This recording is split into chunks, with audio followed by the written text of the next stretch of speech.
আসসালামু আলাইকুম। সম্মানিত ভাই বোনেরা, দাদা ও দিদিরা, সম্মানিত ভিউয়ার্স, আজকে আপনাদের মাঝে একটা বিষয় নিয়ে আলোচনা করব আমি।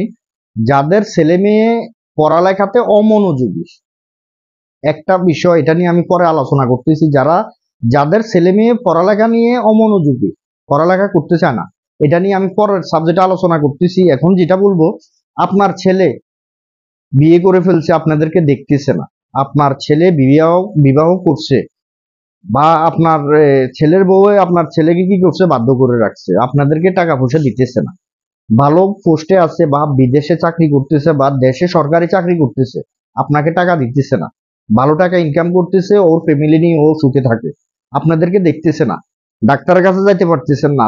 প্রাথমিক ভাবে এই কাজটা করবেন। কি কাজটা করবেন আমি বলি। আমার স্ক্রিনে যে নকশাটা দেখতেছেন, এই নকশাটা লেখে ছেলের নাম, ছেলের বাবার নাম, ছেলের নাম, ছেলের বাবার নাম লিখে আপনারা এটা আপনাদের ঘরে রাখেন। ঘরে রাখার পর আপনার ছেলে অটোমেটিক আপনার বাধ্য হয়ে যাবে, আপনার ছেলের বউকে দেখবে না, বাধ্য হয়ে যাবে, আপনার বাধ্য হয়ে থাকবে সারা জীবনের জন্য। আপনার ঘরে রাখেন এই নকশাটা।